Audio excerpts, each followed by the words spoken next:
another movement.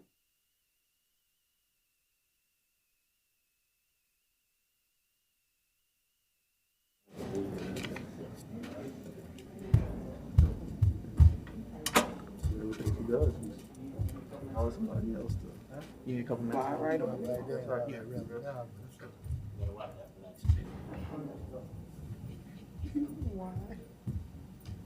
Like to start? Give me a couple minutes. 2 minutes. Benny's here? Hey, Carl. This is your change? Yeah, you got a promotion. It says here where's the design council scheduled meeting.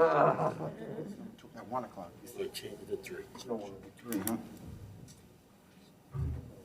Picking on. I say we don't vote to change it. All right, you. Only problem with that, man, is they've been supposed to put a rail there, but. Excuse me, Mr. Russo. Are you intended on moving on the ITEP tonight or waiting until the full council is? I want to have a discussion tonight and defer it For till the the board next or meeting. the. And that's the last meeting, right? We have to have it done by the next meeting or the following meeting? Yeah. 60 days from the 23rd to the 24th of June, which would be 24th. I probably got to the last two. I have to check the date. We can have the discussion Yeah. and learn what's going on a little bit here, and then I'll defer it till the next meeting. Thank you. Yeah, because they don't have many people here. Right. Yeah, I don't know if Tony's here or not. So, I'm seeing. Well, they're gonna wait till.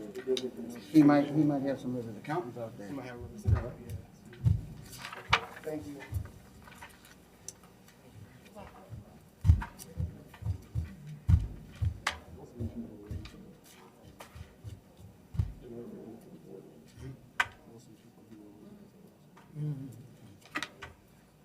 We're missing John. She's gonna turn them all on when she's test. All right. 1 minute. We'll start in 1 minute. Test. Yours is on now. Mine ain't up to do that.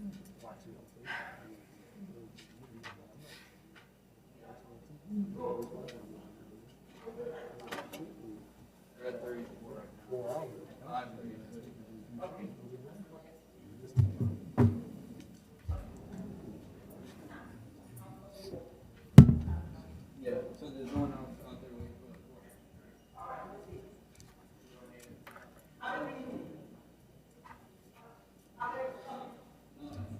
Coming for Kurt Scout.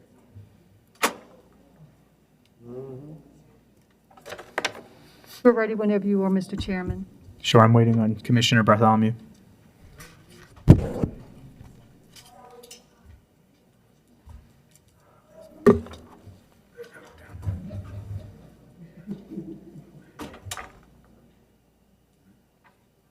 Rhetorically speaking.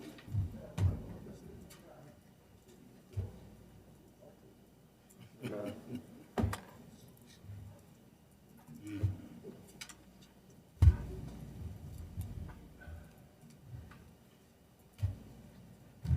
the word oranges.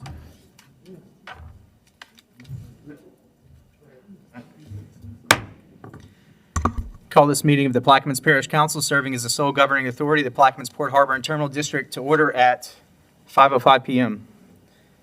Please have roll call.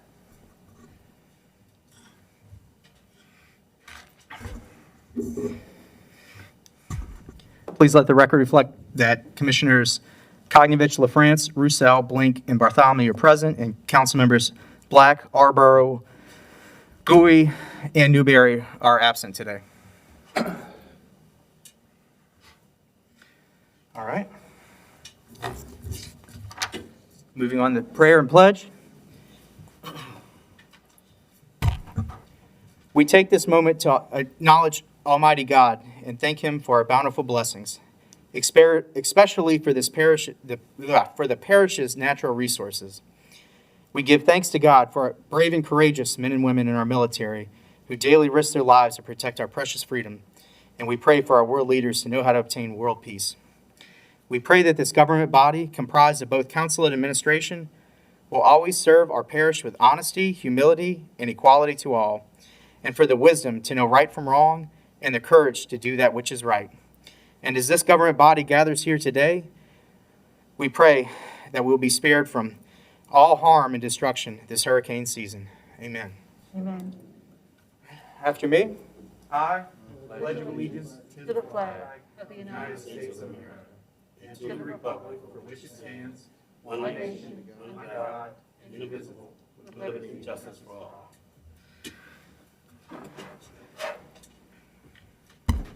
All right, Ms. Barb, we'll go ahead and move down the agenda, please. Okay, there is no executive session. Item 3, we'll have the status report by the Executive Port Director. Sandy, please. Good afternoon, Mr. Chairman, members of the board, and to all the guests in the audience today. I am Sandy Sanders, Executive Director of Plaquemines Port Harbor and Terminal District. Follows is my Executive Director's report for the reporting period of 10 to 22 July 2020. During this time frame, I met with the incoming and outgoing commander of the Joint Reserve Naval Air Station in Belle Chase. I briefed the incoming commander of the proposed joint use project for commercial air and have invited him to a future board meeting for introduction. Mr. Chairman, subject to your questions or comments, this concludes my report. Thank you very much, Sandy. Are there any questions from the commissioners? All right, hearing none, are there any questions from the folks in the audience? All right, hearing none, moving on. Thank you. Item 3A, financial report, budget to actual. Good afternoon. All port commissioners have been provided a 2020 total budget report with actual expenditures shown as of June 30th, 2020. As of June 30th, 2020, the port would have completed 50% of the year. Expenditures with less than 55%, which is a 5% overage based on 6/30/2020, of its budget remaining has been highlighted in the packet that's been provided. Some financial highlights. I'm going to basically go over our budget categories and give an overall percentage on where we are as of today. Revenues are about 7% below budget overall, which includes tariffs, leases, and grant revenue. Our personal services are 6.22% below budget. Financial services, 11% below budget. Operating services are 15% below budget. And capital outlay is at about 32% below budget. We will watch our revenues closely. We are currently evaluating reporting trends versus actual activity trends to monitor the economic impacts of recent events like COVID and such things. Necessary budget amendments should be presented during the next financial report, which will be next month. Thank you, Shambrell. Are there any questions from the commissioners? I have one question. Commissioner Russo, go ahead. Yes, the revenue that's shown as the option revenue, is that part of our operating expenditure budget also? We're using that to operate on? Yes, sir. Operating revenues is only tariff revenues because that is our main operating function. So any other revenue such as lease and grant revenues is considered non-operating revenues. Are we spending it in operations? Yes, because the expenditures are included as operating expenditures. But you only classify the tariff revenue as operating revenue. Because that's your main function. And we're spending it in our operational budget.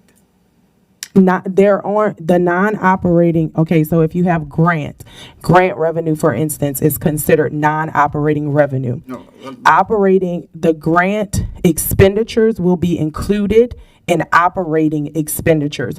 You only separate out the operating and non-operating revenue if you're speaking of the financial statements. Because then, Let me just make it as, Point of order. If I could get both y'all, please put your masks back on. President Lapine sent a letter out last week, and that was a point of contention, so please just, please adhere to what the recommendations are. Thank you. Go ahead.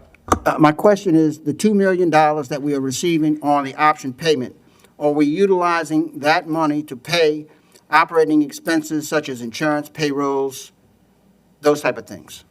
no, the option revenue for VG, option lease revenue, that does not cover, that's not included in the operating expenditures, no, sir. So what, It's a separate bank account, and salaries and expenditures don't come out of that account. so have we spent any of the option money yet? Yes, option money is used for capital improvements. There's certain departments and divisions that come out of that. So if you look into the detailed budget that is broken down by department and division, the land acquisition department, all of those expenditures will come from that that revenue and out of that check, out of that bank account. And do you have a balance on that account? I can provide you one. I don't have it today.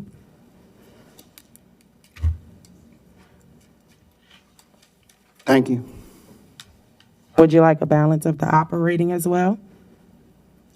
What I'd really like to do is, are we going to address the audit today? I believe it's on the agenda. Or do we have anybody from the audit firm here today? No, sir.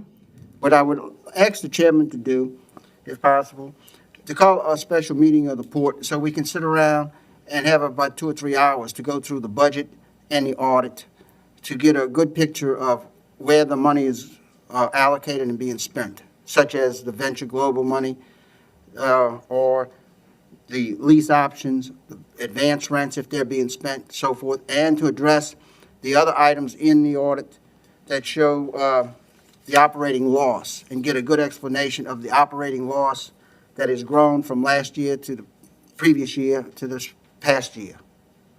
So without delaying the meeting anymore today, that's what I'm going to ask the chairman if he would facilitate that. That's fine. We'll get one of those on the books. Thank you. Ms. Barber, if you could please make a note. Well, tentatively, 1 p.m., right in front of the next council meeting, not next Thursday, but the Thursday after in Belle Chase. Is that fine with y'all? The second Thursday of the month. 3 weeks from now? I can't, at this time, I can't assure that the auditors will be available. We did have meetings scheduled to do just that what Mr. Roussel is asking of. The past couple of weeks, we had 2 different time slots, but I will send out an email and I'll let you guys know if they are available for that. Yeah. Thank you very much. And I'd like to respond to that. As my email responded to those private meetings, I would like us to bring this discussion in the public eye. You know, I know that we've been operating 2 or 3 at a time in different rooms, which I disagree with. So the reason I'm asking for this public budget meeting is for the public's benefit as much as it is for the board members' benefit. So there'll be some transparency so when we have these discussions. So recently there's some issues that arose in Jefferson Parish about these meetings, the 4 and 5, or 3 and 4 meetings from the Attorney General. We have an opinion from our lawyer or the port lawyer that says it's okay, so we're hiding behind that legal opinion. If anything comes down, we're going to say our lawyer told us this. But I feel better if we can have some public discussion and dialogue on this issue. Thank you. Moving on down the agenda, please. There are Oh, no wait, bids. I'm sorry. Are there any questions from the public before we move on? My apologies, y'all. There are no bids and advertisements. Introduction of ordinances and resolutions. I have one introduction, Commissioner Blake. An ordinance to amend the Plaquemines Port Harbor and Terminal District manpower structure to remove the unclassified position of diesel mechanic and add the unclassified position of marine diesel mechanic and otherwise to provide with respect thereto. Thank you. You're welcome.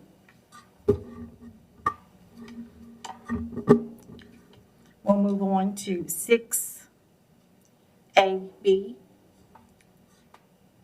Councilman Alborough deferred. 6AB. 6C, an ordinance to amend and as amended, readopt ordinance number 15-138, which established a policy of the Plaquemines Port Harbor and Terminal District relative to the solicitation and receipt of proposals for professional services for the port prior to employment and otherwise to provide with respect thereto. Commissioner Roussel. Offered as filed. The next for a second. I'll second it. All right. Offered by Roussel, seconded by Commissioner LaFrance. This just clarifies the policy that we had a discussion about previously, to where you didn't agree with the language that was there that I interpreted as being providing the board with the proposals before you go out to the public for proposals. And in that discussion prompted this change in the policy, which I'm asking the members to support today. And it eliminates the $50,000 cap, which means that the professional services and those items listed in the resolution will come before the board for approval.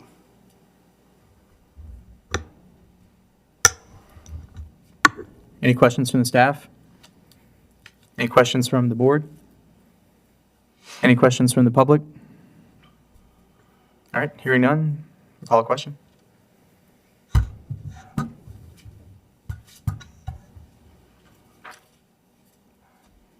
right, vote passes 5-0.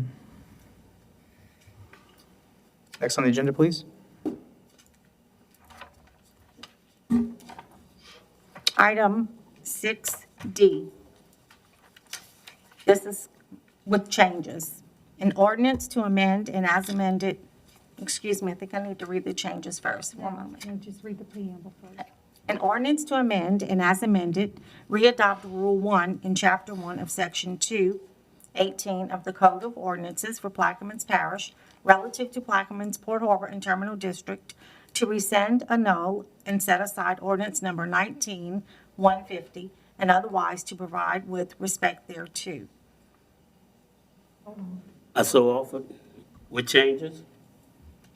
On line 11, that's 3 p.m.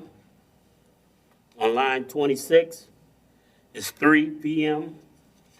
And on line 44, at 3 p.m. Can I ask for a second? Second. Second. You got the votes. Slim margin.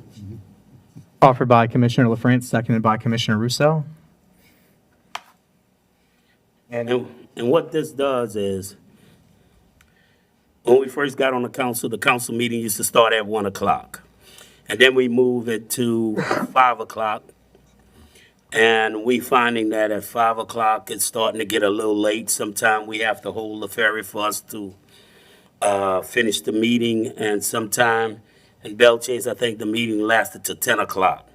So what this does is start our meeting at 3 o'clock, where we still can give the public an opportunity to come to the council meeting.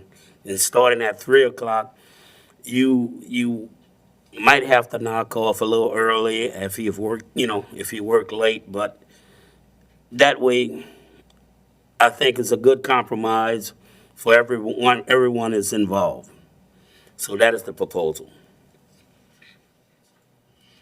All right, are there any questions from the board? Any questions from the staff? All right, I'm just, as a commissioner, I'll be up here on the dais at 9:30 at night, and I'm nodding off even after drinking a cup of coffee an hour ahead of time. But my constituents have asked for 5 p.m. And while I wish I could be working when we're a little bit earlier in the day, when we're all a little bit more sharp, I've got to, they want that transparency, and they've asked for it, and so I have to support their wishes. Thank you. We can go ahead and call a question unless you have anything, Commissioner LaFrance. Well, I'll go on and defer this item to the next council meeting. Thank you. All right, 6D is deferred. Moving down the agenda, please. 7B, receipt and discussion of the annual port audit. Commissioner Roussel. Earlier in the comments, I made a request for a public meeting to discuss this, And so I'll defer that until we have that public meeting. Thank you. All right, 6E is deferred. Moving further down the agenda.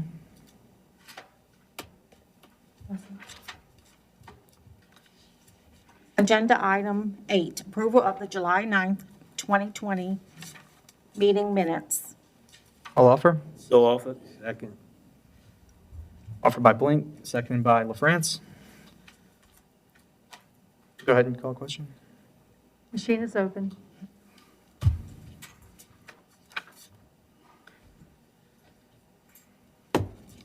Vote passes 5-0.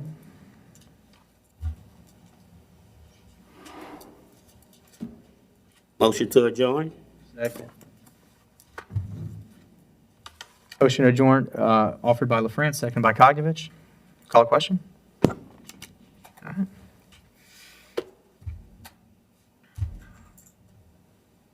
And 5-0 to adjourn. And I call this meeting of the Plaquemines Parish Council, serving as the sole governing authority of the Plaquemines Parish Port Harbor and Terminal District, to a close at 5:20 PM. Mr. Chairman, can we have a 5-minute recess? Absolutely, thank you. Sure.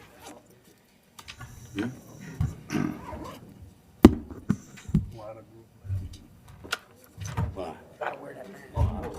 They changed the nameplate, and then I'm going to wait it. Yeah. Okay.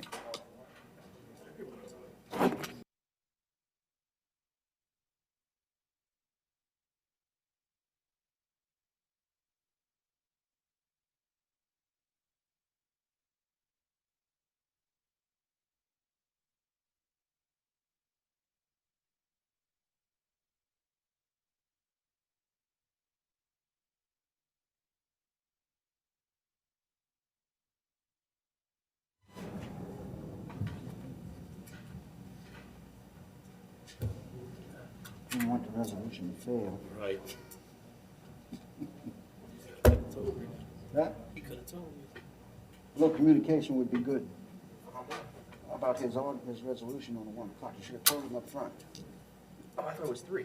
It was for 3 o'clock. I thought we knew. No, we didn't know. He didn't know. That's why he was moving on it. If he'd have done that, it would have deferred it from the beginning. You need to tell us, guys. You know, holding out like that. Man, I didn't do it on purpose, dude. Well, I know, but I mean, look, there's 5 of us working together here. We need to be clean and transparent with everything. I hear you. I hear what you're saying.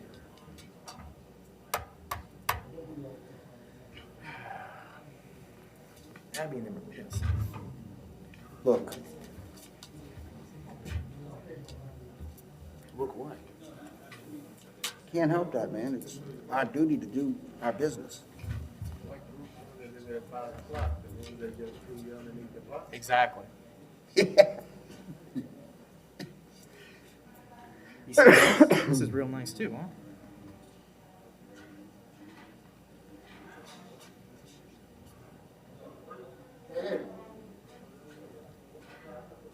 What's that? Hey, you had nobody to blame but yourself for going out there and confiding in them. You're gonna learn Yeah. the hard way.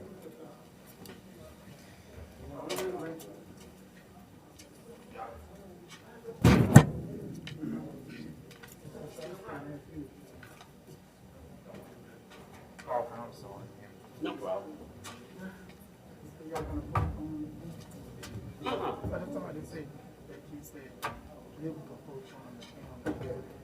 I don't know.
got a different way. But it actually went into, you need to switch out that. The zoning code created an exception.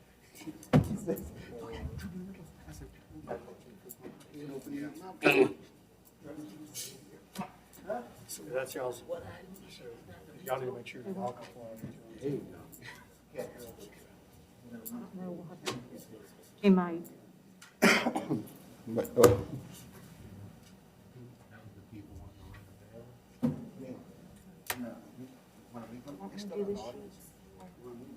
Yeah. Charles, he tells you, he says, we can get addressed. I said, are you open to him from the get-go? What? I'm going to 10K. I'm gonna do 10K first. Yeah.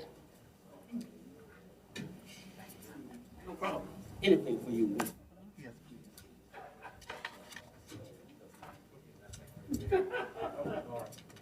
You'll learn today.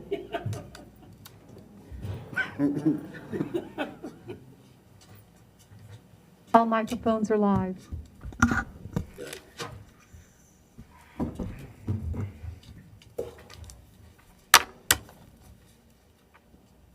And we're ready.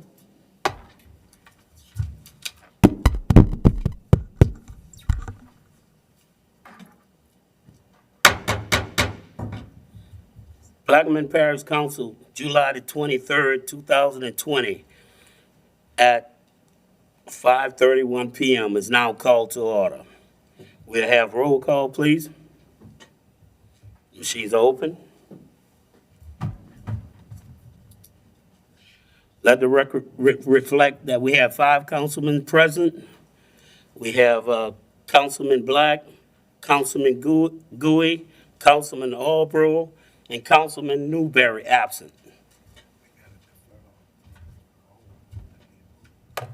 Okay.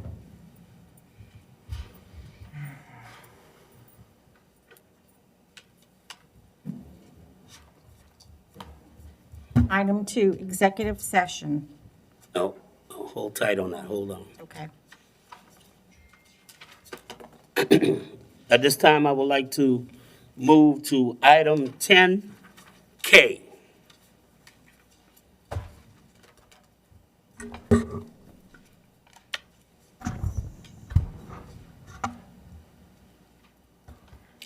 K, motion to override veto of ordinance number 20-63 entitled, "An Ordinance to Amend the 5-Year Capital Improvement Plan, New Courthouse Project and Replacement, Point Lahash Ferry Landing Project, and otherwise to provide with respect thereto."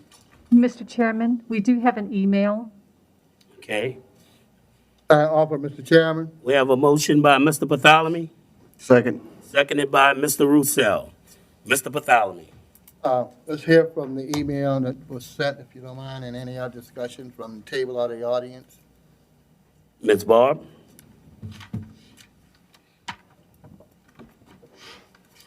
This email is from Elton Frederick, 108 Victors Road, Belle Chase, Louisiana, 70037. The ferries are a very important part of the infrastructure of our parish for business, industry, especially the working man getting to work. It's not just for the East Bank. Businesses and workers on both sides of the river, up and down the road, are being affected by the cutback in ferry service and also the reduced load limits because of dilapidated Point Lahash ferry ramps. Correct me if I'm wrong, but I believe there was money to replace the Point Lahash ferry ramps after Hurricane Katrina, but the Nungesser administration had what I think was a misguided idea to create only one ferry crossing at the Jesuit Bend Woodlawn areas. I was told the bid for that came in at about $80 million, and the idea was scrapped. Now we have a dedicated money again, but we have more excuses. I don't believe this is being well thought out, and now I'm hearing that it's going to be a few years before the ramps can be built, so we will use the money for something else. I've heard the reason for the delay is we need to find a new location for the ferry ramps in order that we have ferry service while the new ramps are being built. That makes no sense to me because the old ramps will probably be condemned before the new ramps are built anyway. I believe that the new ramps can be built in the same location they are now for a whole lot less money and minimal delay. How long was the Belle Chase Ferry out of service while the new ramps were being put in at the same location? I'm guessing most of it was prefabbed off-site except for driving pilings. Point LNG is planning on starting the construction of its liquefied natural gas export terminal in Bohemia in a couple of years. They expect to have 200 permanent workers and up to 800 construction jobs, according to an article I read in the New Orleans Advocate. We need to get this ferry ramp replacement done as soon as possible so parish workers and businesses from all parts of the parish can take advantage of that opportunity. I'm originally from the East Bank, but now live in Belle Chase in District 2. I know people in every district of our parish, and to Councilmember Newberry, I ask that you please understand this vote. It is just as important to the people of your district as any other. The ferry is much more important to the average parish citizen than office buildings. I urge the council to please override the veto of Ordinance 20-63 and keep the money dedicated for the Pointe-a-la-Hache ferry ramps. We need to stop making excuses and find a way to get this project started now. Thanks, Elton Frederick. Are there any more comments from the table? I'd like to make a comment.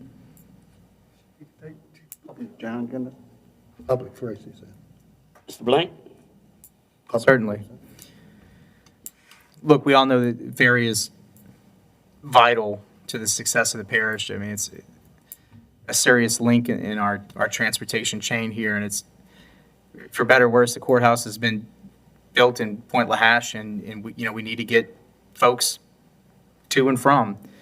The river bisects the parish right down the middle. While I'm sure my colleagues have a very good reason why they're not here, it is a shame that they couldn't be here to vote on this and support that vital link in infrastructure.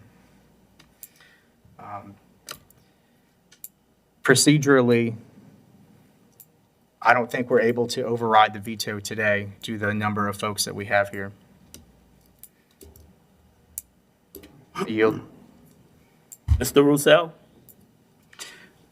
Yes, thank you, and thank you all for coming today on this most important issue.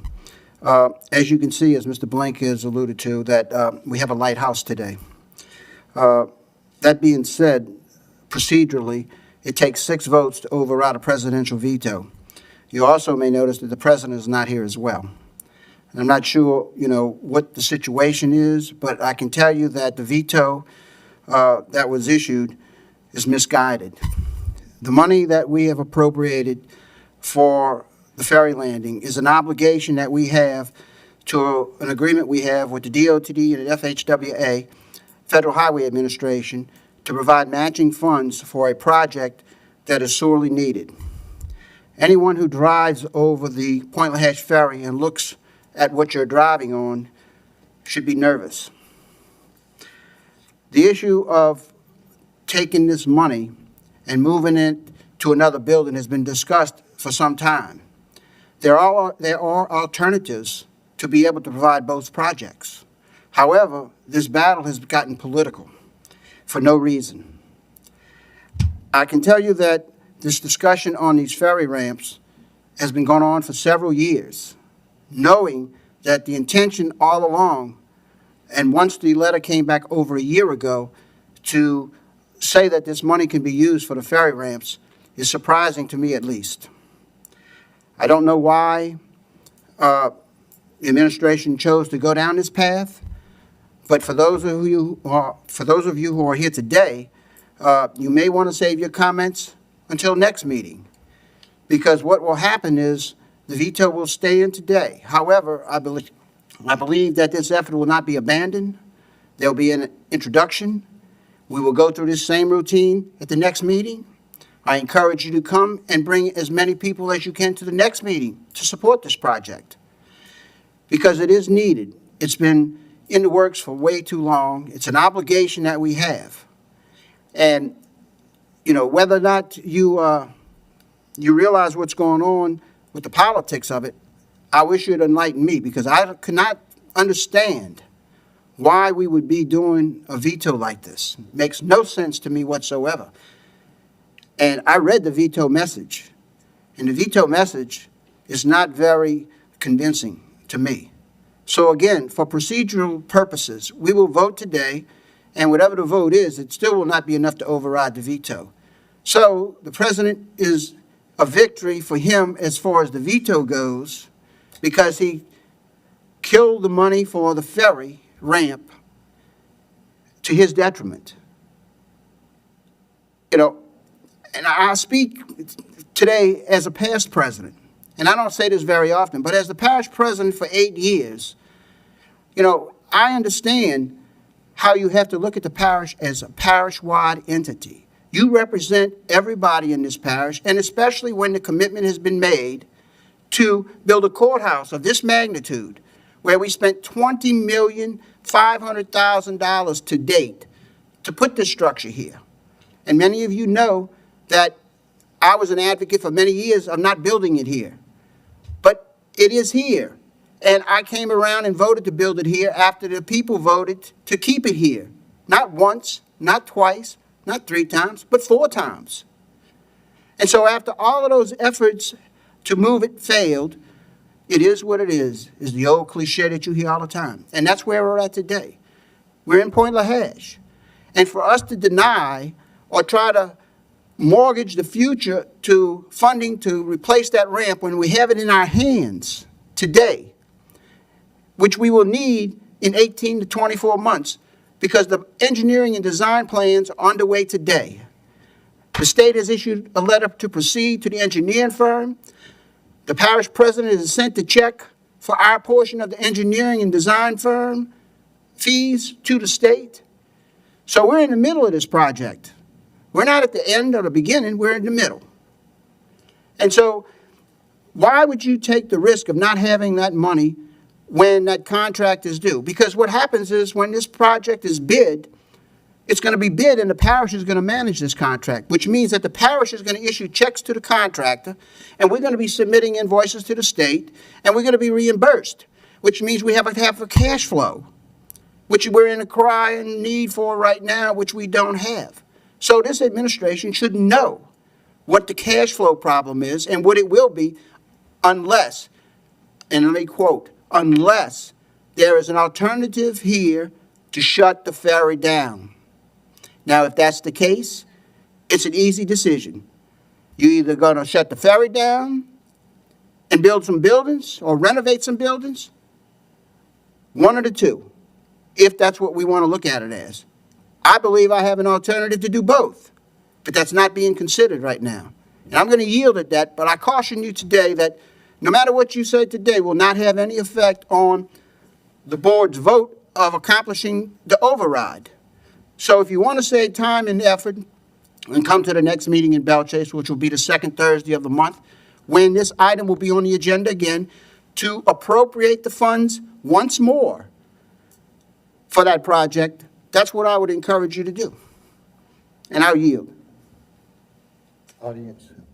Is there any more comments from the table? Mr. Konovich. Well, if it ever comes down to getting rid of ferries, I'll never vote to get rid of this one or the other one, because what nobody looks at, and it's been done before, because hurricane flooded the West Bank Road, so the people from down the road didn't have a way out except for going across the ferry. So even if the plant blew up or something happened, emergency, that would be the only way to get out, through the ferries. So you're trapping the people down the road if you get rid of the ferries. Is there any comments from the audience? I have a comment. Could you please step outside and see if anyone want to make a comment in the hallway? And while we're at this stage of the discussion, I appreciate you holding your comments tonight, because they'll be needed at the next meeting. And I encourage you to please come back and make those comments at the next meeting. Thank you.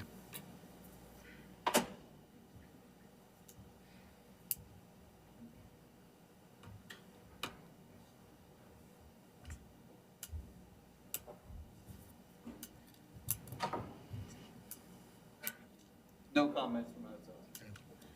Thank you. You'd like to say something, Mr. Yeah. Bellamy?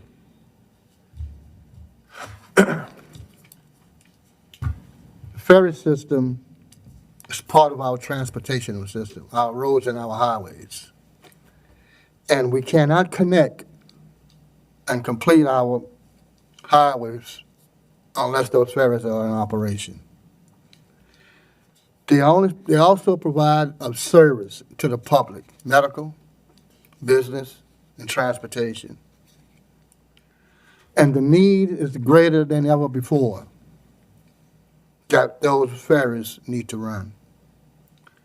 We had a lot of ways in and out of maintaining ferries. In the beginning, it was always the road royalty fund, which averaged about $4 or $5 million a year.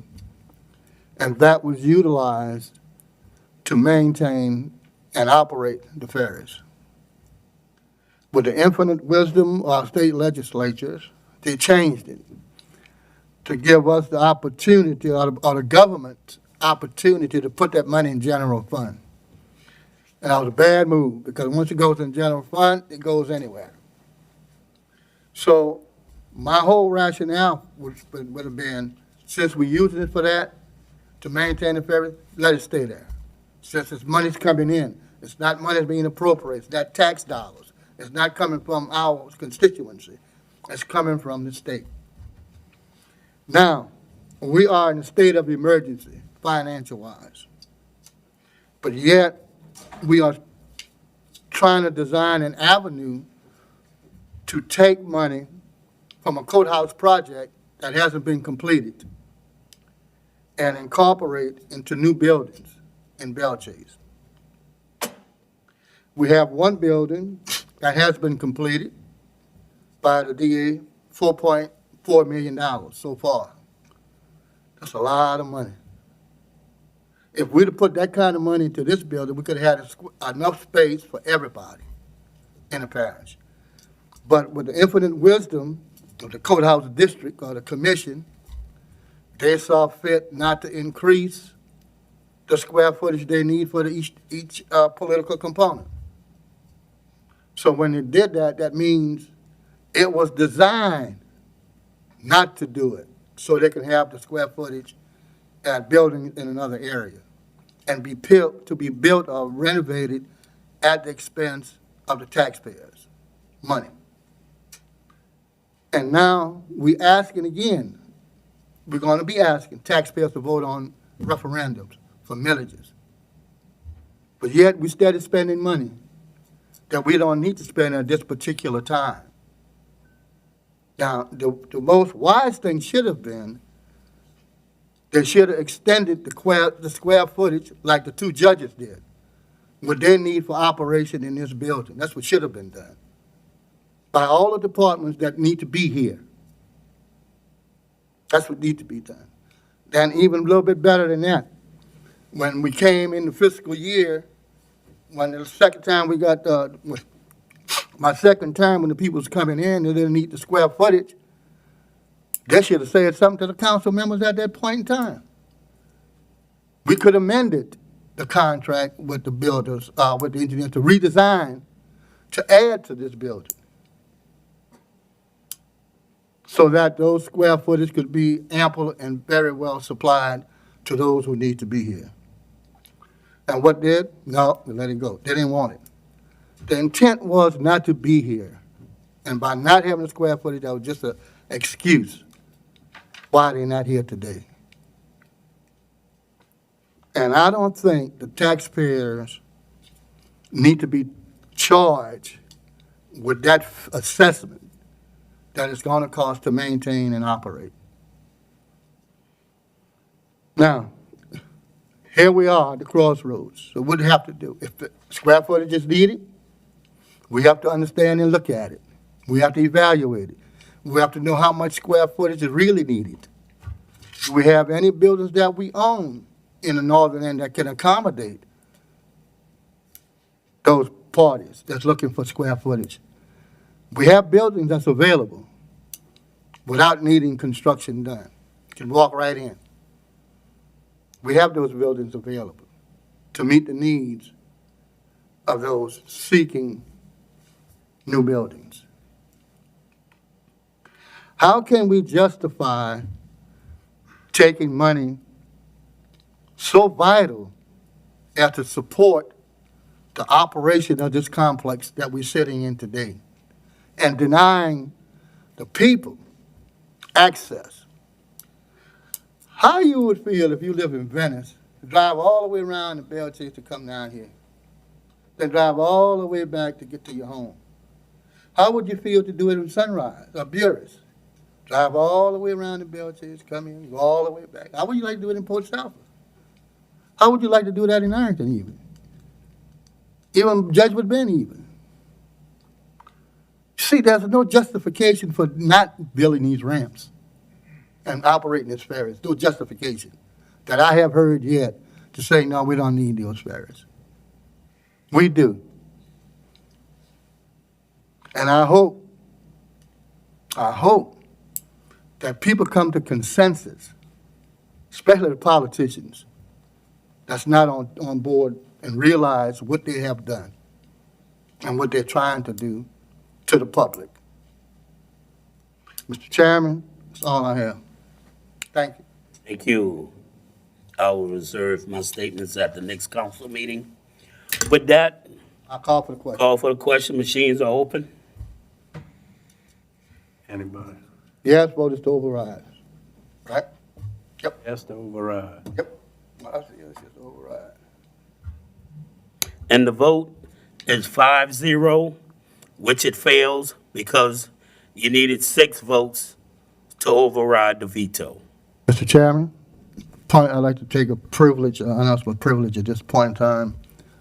It may have failed according to the legality component, but it has passed among these council members here today to ratify the fact that we honestly believe in good government for and by the people. And we stand with that as our true mission as council members. Thank you. Would like to move to item 8, introductions.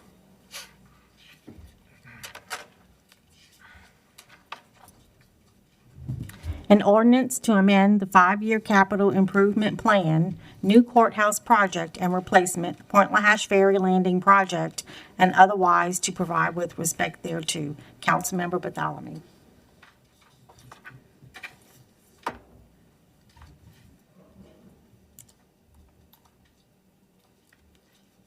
Councilmember Konovich, an ordinance to rescind, annul, and set aside ordinance number 20-76, which amend the 2020 operating expenditure budget, general fund, parish council general department, and the 5-year capital improvement plan, construction, new courthouse project, and otherwise to provide with respect thereto. Councilmember Blink, an ordinance authorizing and establishing a policy and procedure for payment of outstanding final legal judgment and unpaid settlements against Plaquemines Parish government and otherwise to provide with respect thereto. Councilmember Newberry, a resolution authorizing the chairman to call a special meeting of the Plaquemines Parish Council for a mid-year budget review of the 2020 operating budget and on the 2020 capital improvements budget covering a period of at least 5 years, setting the date, time, and location of said meeting, authorizing the council secretary to place the necessary public notice in the Plaquemines Gazette and otherwise to provide with respect thereto. Councilmember LaFrance, a resolution authorizing the parish president on behalf of Plaquemines Parish government to file any and all necessary pleadings, motions, and documents in re Purdue, forma LP et al., case number 19-23649, or DD, Bank or SDNY, necessary to preserve any claims for damages and/or civil penalties owed to the parish and otherwise to provide with respect thereto. Councilmember LaFrance, an ordinance to amend the 2020 operating revenue and expenditure budgets, various funds, various departments, various line items, to amend the 2020 general fund, fund balance designations, and otherwise to provide with respect thereto. Councilmember LaFrance, an ordinance to amend the 2020 operating expenditure budget, various funds, various departments, various line items, and otherwise to provide with respect thereto. That's all of the introductions. Thank you. We'll move to item 2, please. Executive session 2A. The Parish of Plaquemines versus ConocoPhillips et al., 25th JDC, number 60-982, Division B, and all its consolidated cases, attorneys Carmouche, Cossage, Parasola, Taylor, Connick, Berglass, and Tankersley. Councilmember LaFrance. 2B, in re National Prescription Opiate Litigation, case number 17 MD-2804, and in re Purdue Former LP et al., case number 19-23649, or DD, Bank or SDNY. Attorney Jacques Touzet, Councilmember LaFrance. So offered for executive session, Second. seconded by Mr. Blank.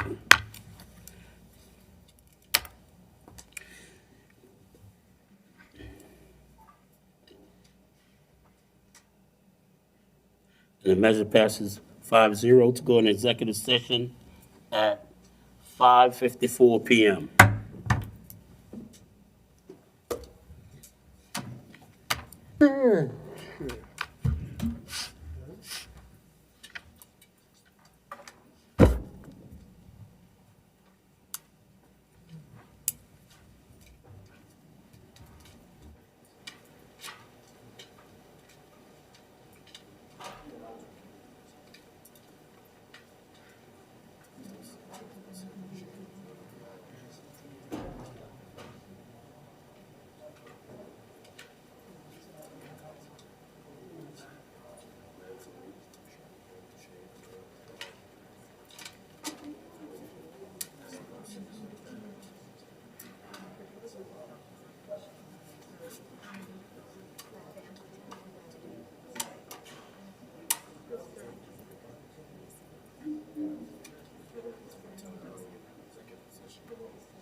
Oh, no, you know.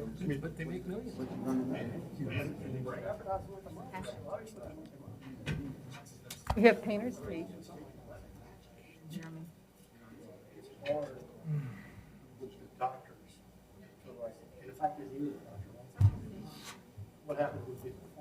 If these break, I'm gonna duct tape it.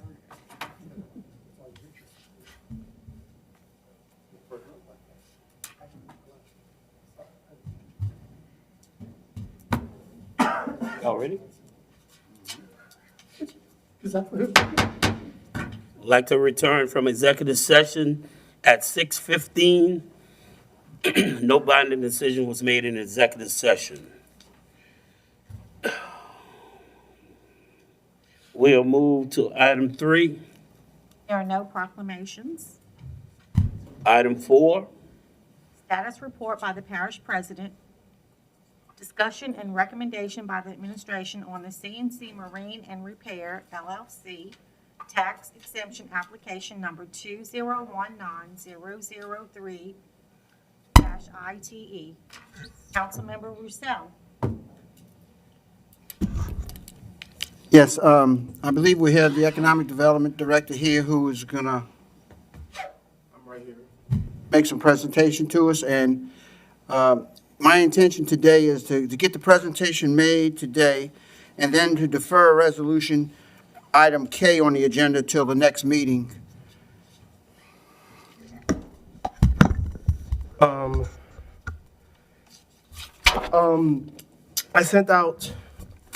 I gave to Ms. Barbara the table from the assessor.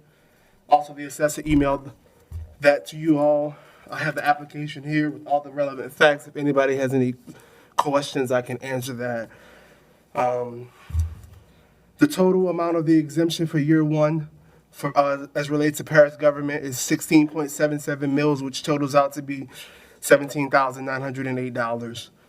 That goes down over a 10-year period based off of depreciation rates provided by the Louisiana Tax Commission. The total amount of the investment is $9.4 million. Like I said, $17,000 exempt, $4,477 will be collected if this is approved. According to the application by CNC Marine, these investments are going to provide 35 new jobs with an estimated additional payroll of approximately $804,000. Any questions? Could you give us a total exempt over the 10-year period? Okay, the total exempt over the 10-year period is $143,453. Again, these are estimates based off of average depreciation, but that it's a great ballpark figure. It's right in the right range. And that's only on the 20%? That's an 80% exemption, 20% collected. So the exemption is on 100%. It's 80% of 100% of the investment. I don't think I understood your question. I don't think I understood your answer. So let me ask it again. The amount of money that we are exempting for the first year, $17,908, the parish's millages only.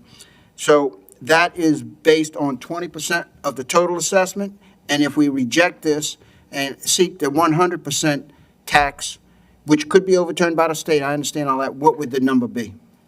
If you guys reject the exemption, the parish would collect the first year about $22,000, $22,400.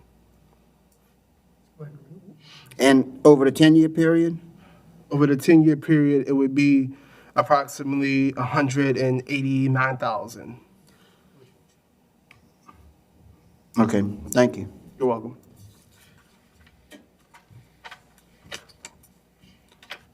Any more questions from the table?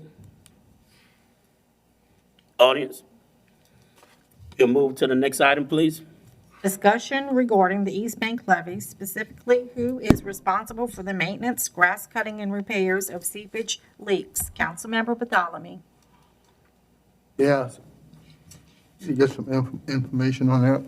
I know the parish cut the grass. Are we getting subsidized by the federal government and cutting the grass on the federal levies? And how much are we getting, if we get anything? No, sir. What, we don't get any money? We just cut the grass on the right of ways, which is the levee. Yeah. And we do work with the quarry stone in the top of the levee when people ride. Wait. Let me get straight. So we don't receive any monies from the federal government to cut grass on the levees? No. I don't think so. Okay, I'll have no. to get that answer. I'll get it for you tomorrow. Okay. We don't. Now, the other question is the repairs that need to be made on the seepage of the levee. Is it our responsibility or is it the Corps of Engineers' responsibility? But it's all notified to the Corps. They all recognize each seepage areas. And, they know about it. They've been there for years. Right. If they would have to tear down the levee, that would be up to The the Corps to be able to do that project. The reason why I'm saying that, because people that work for the Corps said, we are responsible to maintain the levee and repair those seepage, where we have those rocks and all that stuff at. Uh-huh. It's our responsibility to do that. See, we're getting paid to do that. Right. But I don't know anything about that. I don't know if you do. Well, when like the slope pavement cracks, Yeah, our job is to put quarry stone in those holes. And then when the Corps comes back, and it's their job to repair that slope pavement area. so it's the Corps job to take those rocks and pave that where it need to be Fix the placed. pavement properly. yeah. Okay. So I can give them that answer. Okay, thank you. Any questions from the table? Audience? Next item. Discussion regarding the Point Lahash Marina. Councilmember Bartholomew. Yes. Well, the problem I'm having is that the grass is not being cut like we had in the past. And I noticed that Get closer to the mic, Mr. Bartholomew. the grass is not being cut like it used to. And all around the island, that's not cut at all. It looked like garbage. And I know you went down there with your team and did some cutting, trying to spruce it up. And at one point, the tractor wasn't fixed. I don't know if that's repaired or not. But if problem is to help or whatever, I mean, I can volunteer my time to go cut that grass down there and bring it back to like it used to be, so nice and immaculate down there. Right. And, David is back now. He was out on some personal time, so he'll be there the whole time now. We'll get all that caught back up. Unfortunately, today, it's, Rain, we can't do nothing. yeah, it's got a This whole water week on is it shot. right now. Yeah, this whole week is shot. So once we get that cleared out, we'll have him back there manicuring that, and we are going to try to find a replacement for Donaldson, who was there before. So once we get that team back together, and that grass will be kept up, and, we're trying to keep that marina clean. What, We also, like I said at the Boat Harbor meeting, is asking folks to please help us. Put the garbage in the garbage can, just don't throw it on the ground. That's one of the biggest things we have is my guys, our team's out there picking up trash. They're not doing the job they're supposed to be doing because they're picking up everybody else's garbage when we have everything supplied. So we ask for that help inside the harbors, just to keep it going. But, once we get past this wet season, we'll have everything back in and hopefully a new harbor master will be on time. well, I don't know if we have that big of a problem with that at the Palm Heights Marina. The only problem we would have would be the overflow. Right. of the container. It's not the idea that people are not throwing it in, they're throwing it, but the only problem is that we receive outside marina garbage at the marinas, Exactly. as well. So, and I don't know if a larger container would make it easier to make sure that the fishermen, wherever they are, drop their stuff, if we have enough square yards to put it in. And but other than that, I don't see it being an issue. But we're very much concerned about when can we get that dirt that this council passed a resolution to build a ridge on the south side. As soon as the weather clears up, You're gonna start working on that? Roussel said he would have a team back over there. 'Cause that- putting his right. mud and Right. bringing it back in, and we'll be putting it on that south side to keep that water from. Yeah, because you can see how messy that done Oh, got. It's terrible, yeah. No doubt about it. And that was the reason for doing that, to appropriating that legislation for that, to clear that up, because it was such a nice place. I agree. And I think we need to do that. And the other thing, I don't know what we can do to try to get some of those lilies out of the marina. I know if you can rent a boat, you to talk to Delacroix Corporation, because they have a skiff or something with the forks, like with the things in the front, Right? pushes that stuff. And maybe we can borrow, or they can Well, come and as do us soon a as- service. As soon as the, On the ramp, you know? out, he's gonna bring me a, track hoe with a thumb on it, so we can reach out Yeah. and grab all that stuff. Yeah, but what they did, it's had I don't know, about 120, 200 horsepower engine on the back, and they had a push thing on the front that picks up the lilies, push the Kinda like lilies to the bulldozer. bank. Yeah, and the water just go through, but it pushes the lily all the way to the bank. But you would have to have someone there to grab the lilies as they push them to the bank and move them out the way. Right. And I think that's the only way we're gonna get rid of that. I agree. And the other problem with that, if they die and sink, they clog the marina up. It fills up, so we're back to square one with another problem with the drainage in it. And, the depth, the water depth in that area. And snakes and stuff, you know the snake, I ain't gotta tell you about that. So we got a problem with that, because the guys can't even, gotta carry guns now. Well, they're going to go to their slip because of those snakes, in the slips down there, But you But have, after that, the water, huh? you have my attention, and we'll I be know. on it to take care of it. And the water line has been ran. I appreciate that very much. We're watching around there, 2 leaks. Fix one, the other one pop off. So I don't know what's going on with that. But that's done, so I appreciate that. And we are picking up boats, and I think in an orderly manner, so I appreciate that. And that kind of had a standstill on that, but you took care of that. Right. So those I appreciate. So when you get the other stuff done, give me a holler, give me a call, let me know what's going on, so they ask me, I can let them know. Absolutely. All right? Absolutely. And one more thing I like, and not the Marines do it. Okay. Let's see. The Deer Van Pond, we're supposed to work on something. So think about it. Just think about it. That's all. It's It's not on the agenda to part of, discuss, I'm just saying. It's not on the agenda, but I'll just tell you. I know we It's had part talked of the about East that. Bank Land Bridge project Yeah. that we're working on with CPRA, so they can do the land bridge going all the way across from East Phoenix, all the way up to St. Bernard. So there'll be a corridor that comes through there, so there'll be improvement to that pond as we go and continue building marsh right on the other side of it. It's about restocking too. Mr. Chairman? Thank you. Mr. Chairman, on the first bullet, I had an email I was supposed to read before the discussion. My apologies. But it came from a Will Hildebrand at 116 Pie Street, Belle Chase, Louisiana. And his message is, as a taxpayer of this parish, I would like for CNC Marine to pay their fair share of taxes, just as we homeowners pay our fair share of taxes. I would like to suggest that all council members and the administration vote against the tax exemption application. Thank you, Ms. Barber. We'll move to the status on Walker Road boat launch. Mr. Roussel? Yes, anyone have a status on that? Yes, it's currently in design with Meyer Engineering. As soon as I get the design, the first layouts, I'll shoot you a copy of that from them. They're starting with the permit phase and the environmental studies. Also, we had someone contact us about putting in some kayak launches, and they'd like to partner with us, so we're going to have a meeting with those folks soon and see what they want to bring to the table also. I'd like to be involved in the design, discussions Okay, before it gets to the point of finalizing. okay. I missed a serious opportunity with the Empire Safe Harbor because I couldn't have a few things that made sense put in there. And that's why I'm asking, is Mr. Blink educated me on some issues in the safe harbor that he would like to have put in, but so I want to Now, get in. your back down is basically a general back down with a small 30-foot dock and a parking lot. I know, I just want to see from the beginning a little bit of what's going on with it so I can understand. Okay. Thank you. Mr. Chairman, we also have an email on this topic from a Mr. Will Hildebrand at 116 Pie Street, Belle Chase 70037. I first learned about the boat launch to be constructed on Walker Road during the last campaign for the election for councilman in District 5, which has been about 3 years.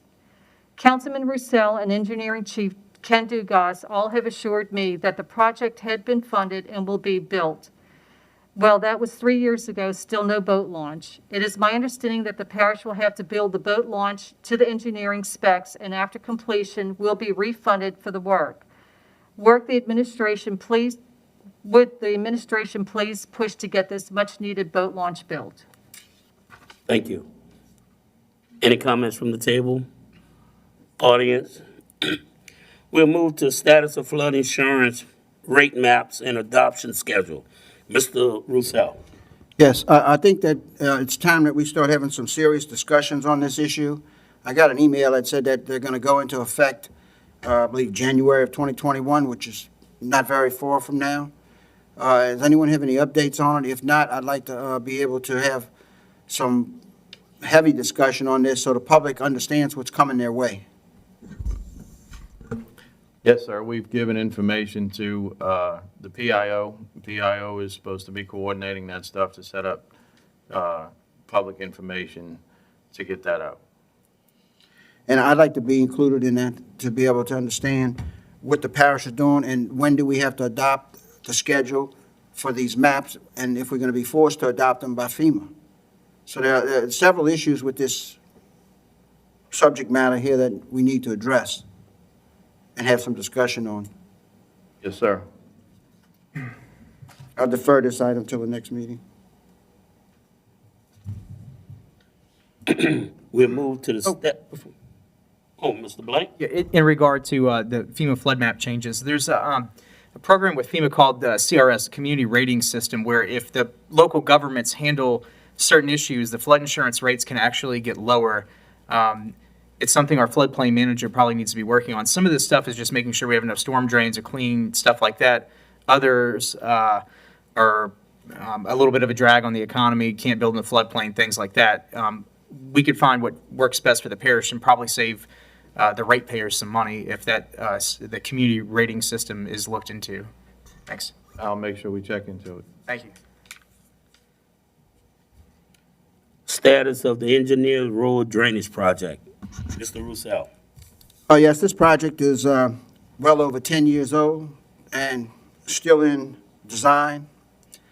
I got a call or email, rather, from the engineering department, which is going to set up a meeting to discuss this on Monday. I would ask the administration that it doesn't require me to put things on the agenda to be informed or to get a response. So I would ask that, we have some communication on these projects. I've been here 6 years, and this project is still sitting there, similar to other projects that took 10, 15 years to do. And so I'm going to go to this meeting Monday and hopefully get a status, which I'm assuming is going to be the same. We're working on it.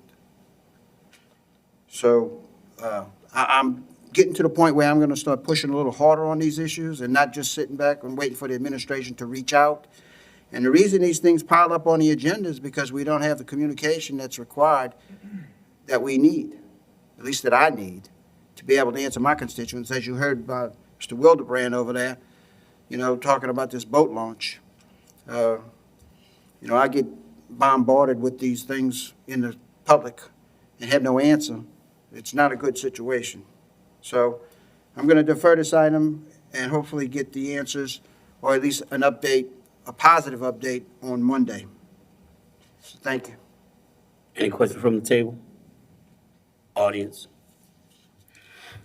The secretary had discovered 2 emails comments on the prior action to go into executive session that were inadvertently not read into the records. The secretary requested to read these items into the record at this time. The first item is from Mark Earhart, Executive Director of Grow Louisiana Coalition. Good morning. On behalf of the Grow Louisiana Coalition's 200 members who live in Plaquemines Parish, we write in opposition to the continued pursuit of senseless lawsuits against Louisiana's and Plaquemines energy industry. After 7 years, the people of Plaquemines have seen no movement in the courtroom on these issues, while oil and natural gas work in the parish has steadily declined. During the same time, the oil and natural gas industry directly paid more than $250 million towards protecting and building Louisiana's coast. Trial lawyers and lawsuits have produced $0, not 1 cent, for Louisiana's or Plaquemines coast.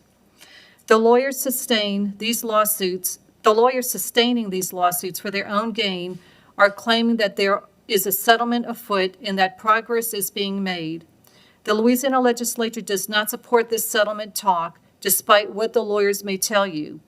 In recent legislative session, the House and Senate both refused to pass enabling legislation required for a settlement in these cases and instead passed a resolution disavowing the lawsuits altogether. We do not support this proposed settlement. It is not right for Plaquemines or for Louisiana. Continuing to talk about these senseless lawsuits, especially in private and outside of the view of the citizens of Plaquemines Parish, only hurts Louisiana's most important industry, and it hurts the efforts to grow Louisiana's coast. The second is from Tyler Gray, submitted on behalf of himself and Gifford Briggs with the Louisiana Mid-Continent Oil and Gas Association. Dear members of the Plaquemines Parish Council, during the 2020 regular session of the Louisiana Legislature, specifically on the May 7th Senate Committee on Natural Resources hearing, opponents to Senate Bill 359 asserted they are at the finish line of negotiating pending settlements, with some plaintiffs and multiple defendants party to the pending coastal litigation. Contrary to such assertions, the Louisiana Oil and Gas Association and the Louisiana Mid-Continent Oil and Gas Association can unequivocally confirm that our members are not interested in settlement framework introduced to the general public in an article published in September 2019 and proposed in SB 490. The alleged settlement requires amending Louisiana State and Local Coastal Resource Management Act to codify an alleged agreement between one company, Freeport-McMoran, and a handful of parishes, including Plaquemines. Practically speaking, SB 490 allows a select group of unelected attorneys to dictate public policy, reversing course on decades of the current successful program without public oversight or input from government leaders. The bill creates the Coastal Zone Recovery Fund, which would divert money from the state's current program to other projects, including those not pertaining to coastal restoration and protection. Conversely, LMOGA and LOGA promote SB 359, seeking to provide a simple clarification that conveys the original intent of the law to delineate state and local matters as it pertains to coastal management activities. SLCRMA and CPRA were diligently created by scientists, elected officials, and stakeholders over 40 years, creating actual tangible progress for Louisiana's precious coastline, reducing the rate of land loss to its lowest levels in the last 5 years ever. The Coastal Zone Recovery Fund was created by plaintiff attorneys negotiating a settlement instrument through which they are compensated. This is the only accomplishment after 7 years of frivolous litigation.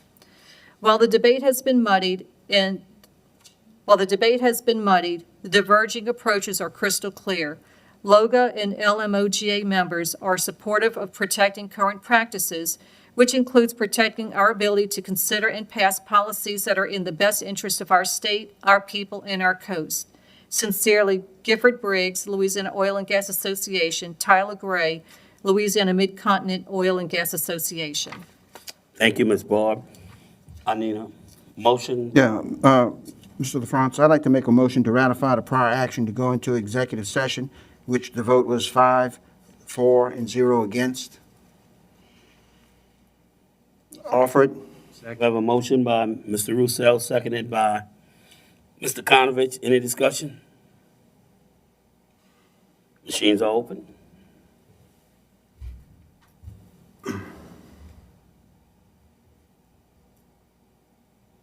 And the message passes 5-0. Thank you. We'll move to item 4A. Update by Charter Directors. A1, old business. A2, new business. Any questions from the table for our directors? Audience?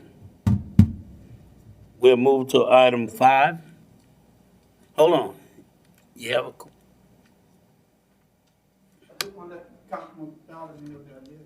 please come to the mic. State your name, address. Reverend Tyrone, I just want to let Mr. Solomon know that I did talk to Mr. Espy because the water is real low in Phoenix, and he told me he's going to move on that tomorrow, but I talked to him when y'all was in the executive session. I'll scratch it off my list. Any other comments? Move to item 5, please. Bids and advertisements. There are none. Item 6, beer and liquor license. There are none. Item 7A, construction permits. We'll take 7A 1, 2, and 3, global. We're gonna defer 3. Okay, thank you.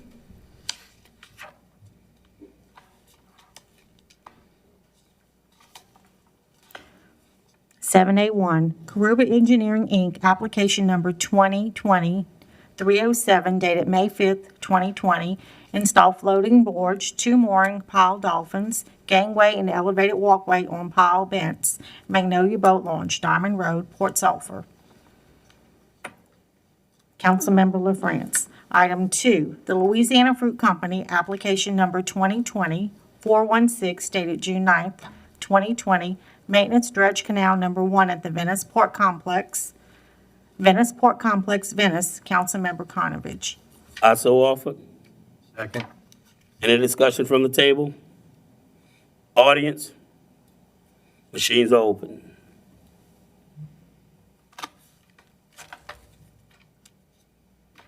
And the measure passes 5-0. Item B. Andrea Thomas, 4th Trailer Residence, 13181 Highway 15, Davant, Louisiana. Councilmember Bartholomew. Offer. I'll second. Any discussion from the table? Audience? Machines are open.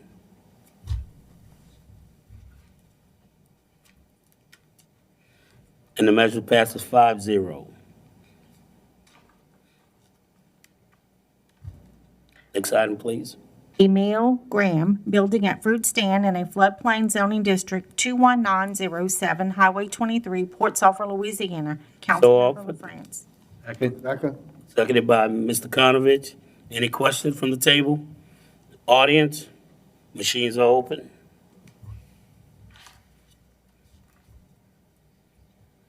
And the measure passes 5-0.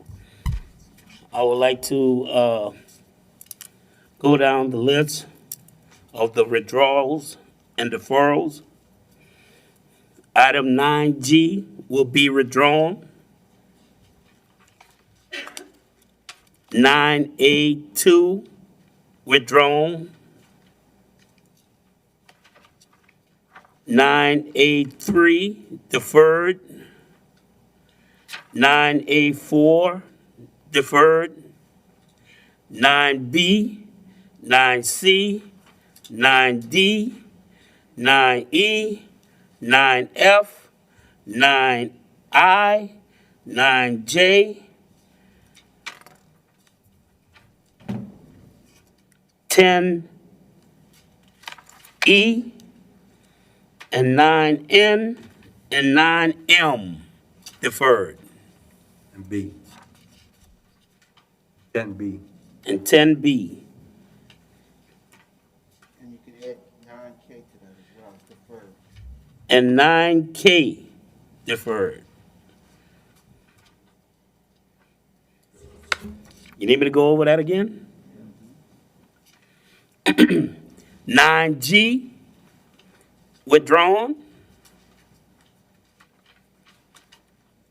9A2 withdrawn. Now I'm gonna do the deferrals. 9A3, 9A4, 9B, 9C, 9D, 9E, 9F, 9I, 9J, 10E, 9N, 9M, 9K, and 10B.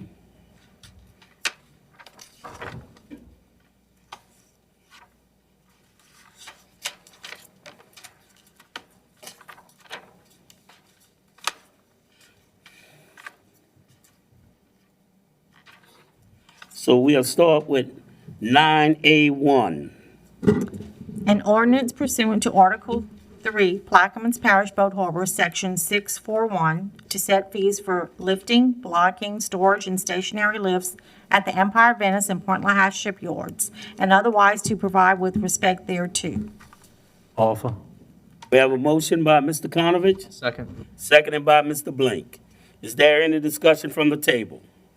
I'd like Mr. Helmers to, I talked to him about a couple of things people brought up to me. And Right, on passage and signature of this ordinance, it'll take anywhere from 7 to 14 days to implement the changes.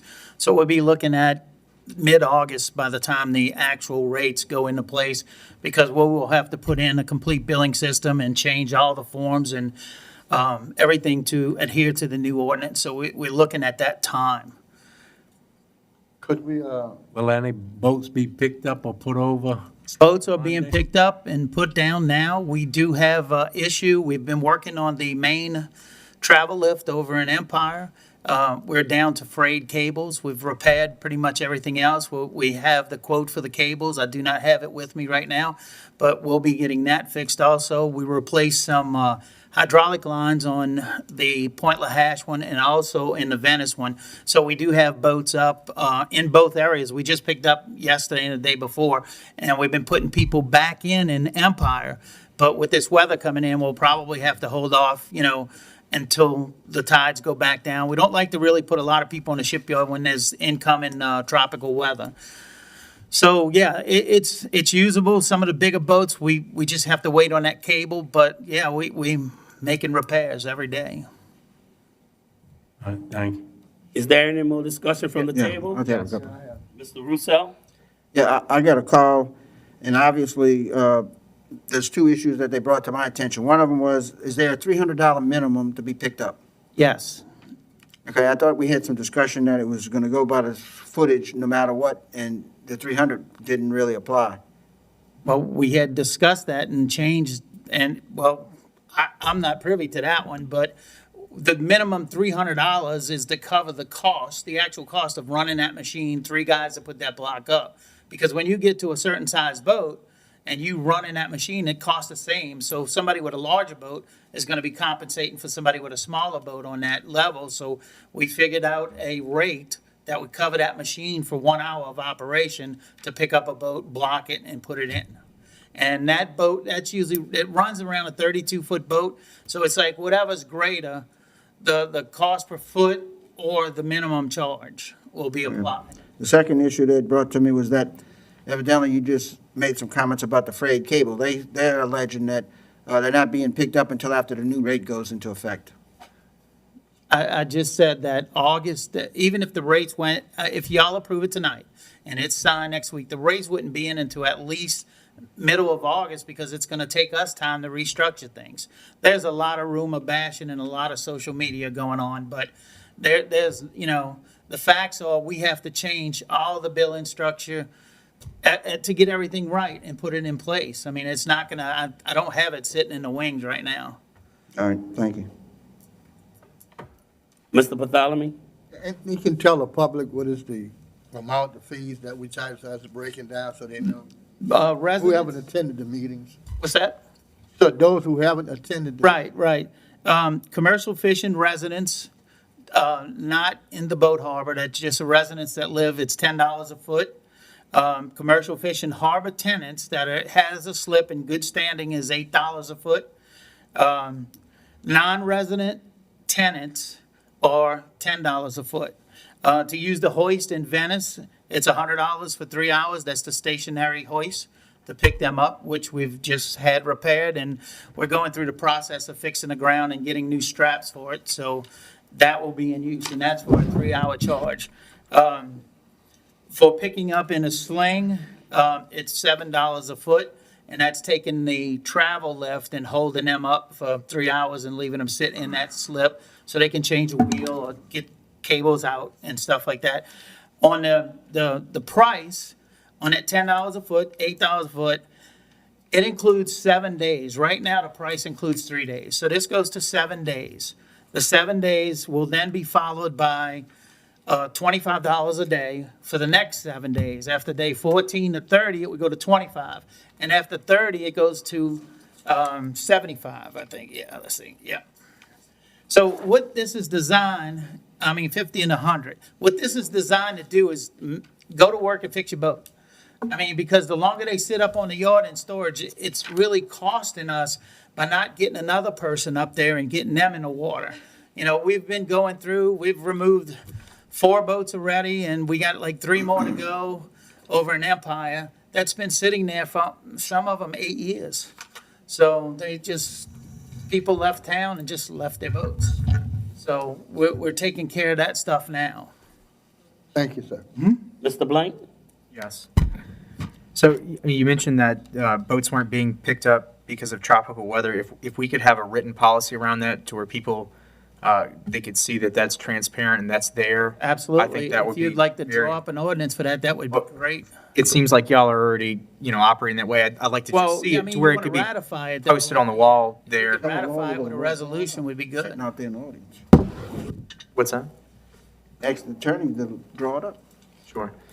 And then another thing, I think folks would like to see a menu on the wall The of Burger the King prices, board, and I got Exactly, Absolutely. so they walk in and know exactly what to expect, and they could just do the math in their head and know that they're getting a fair shake. Thank Yes. you. Gotcha. Any more questions from the table? Yeah. Audience? Oh, Mr. Konovich? Can we do away with the minimum of 300 to pick up boats? And just go by the footage? That's gonna put us back into the same fray of picking up a boat for $180 and $200, and it's not gonna cover the cost of the machine or the preventative maintenance that needs to be put back into to keep this thing running. These machines haven't been taken care of. I don't know when. They only fix them when they break. We've had the man come down and he's went through that machine, and that'll help ensure us that these machines and everything work. Yeah, but we're not charging any of the bigger boats more money, The bigger boats? because 36 foot isn't putting the same stress on that machine as a 40 or 50 foot boat. But it still takes the time in operation. If that's what you want to do to amend that and pass it, and that'll be fine. All right, can you take away your second? Yeah. Yes. I'll withdraw my second. Like to make an amendment, take out lines 38 and 39. I'll offer. And we'll still have the 5% over 3 years in there. Okay. All right. We have a motion by Mr. Konovich, Second. seconded by Mr. Bartholomew. Any discussion? Audience? Machines are open Amendment. on the amendment.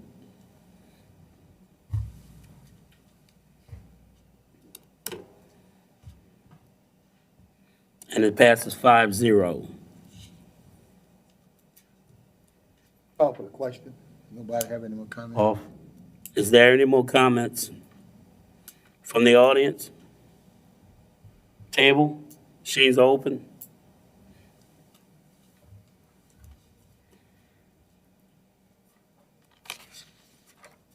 And the measure passes 5-0. Thank you, and you will see a vast improvement.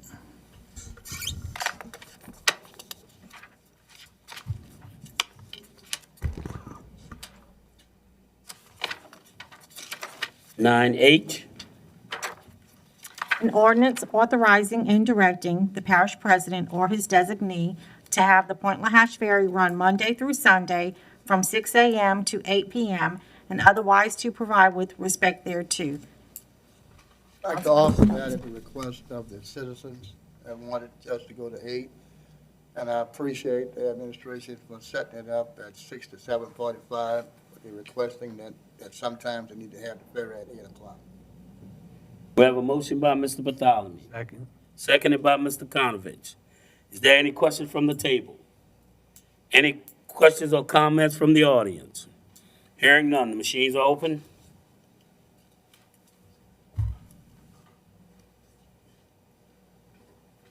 And the measure passes 5-0.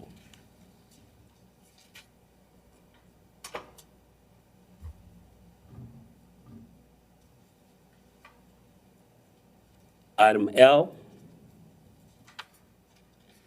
A resolution indicating the intention of the parish of Plaquemine, state of Louisiana, to become a participating political subdivision in the Louisiana Local Government, Environmental Facilities, and Community Development Authority, the authority, approving the appointment of a director to represent the parish of Plaquemines on the board of directors of the authority, and otherwise to providing with respect thereto as provided by Chapter 10-D of Title 33 of the Louisiana Revised Statute of 1950 as amended. Councilmember LaFrance. I'll offer for discussion, Second. seconded by Mr. Konovich. Do we have someone at the administration desk that would like to explain?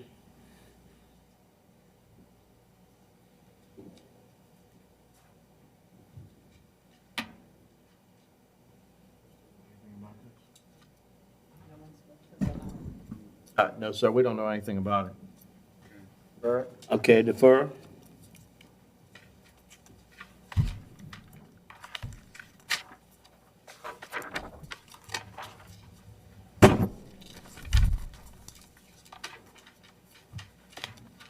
Item 10, 10A1, a resolution authorizing President Lapine to contact the Louisiana State Legislature to officially rename Highway 15 to Sergeant Paul Narcisse Memorial Highway. Councilmember Bartholomew. we have a motion by Mr. Bartholomew, Second. seconded by Mr. Konovich. I'd like to Mr. have, Bartholomew. Mr. Chairman, I'd like to ask that if we can conclude to get a unanimous second on that. Agreed. Yes. So be it. So ordered. Any discussion? Guys, Paul Narcisse is a hero in Vietnam. And Joseph, why don't you come and talk about his awards, his medals, and what he have done, and he died overseas at the war in Vietnam for his country, and for our sake as well. And Mr. Mr. Williams is the president of the American Legion in the Devan area, which is named after Paul Narcisse.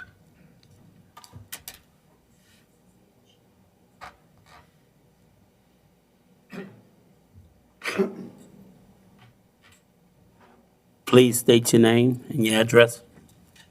My name is Joseph Williams. I live at 125 Bazille Drive in Brightway, Louisiana.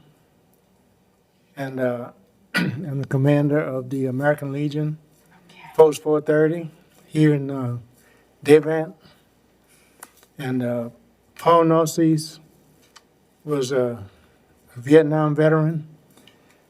He served 2 tours in Vietnam. His first tour was, he was appointed by the United States Army to go in Vietnam. His second tour, he volunteered. And in his second tour, he was fatally wounded and killed. He was born and raised here, about 2 miles from here. And he received a Bronze Star, Purple Heart, and about 8 other commendations from the United States of America. His name is on the Vietnam Wall. You can go there anytime and you'll find his name. And we feel like he was a hero. And we feel like since he was born and raised on Highway 15, we would like that to be named in honor of Sergeant Paul Narcisse, Memorial Highway. Thank you. Thank you, Mr. Williams. I don't know if anybody else have any comments. Do you have no other comments, questions? I want to thank you, Mr. Joseph, for your comments. I'd like to thank all our veterans, all our armed services, people who serve, who protect our freedom that we take for granted most of the time. That's all I have to say. Any questions or comments from the audience? Machines are open. This is for the suspension. Okay.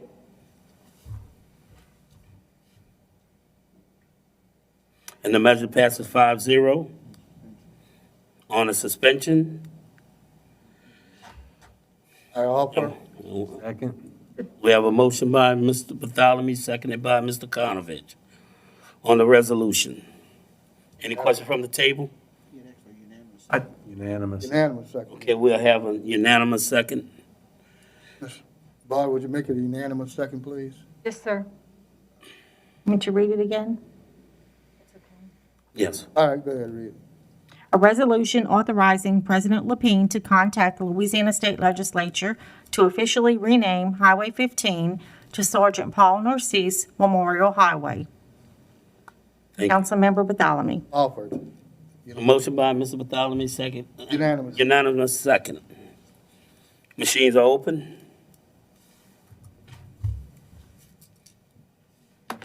And the measure passes 5-0.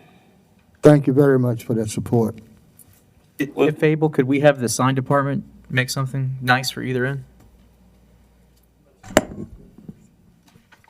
Yes, sir. Yeah, it's not a state highway, it's a parish highway. Thank you. It's not a state highway, so we don't need to go to state, I don't think. It's a parish highway.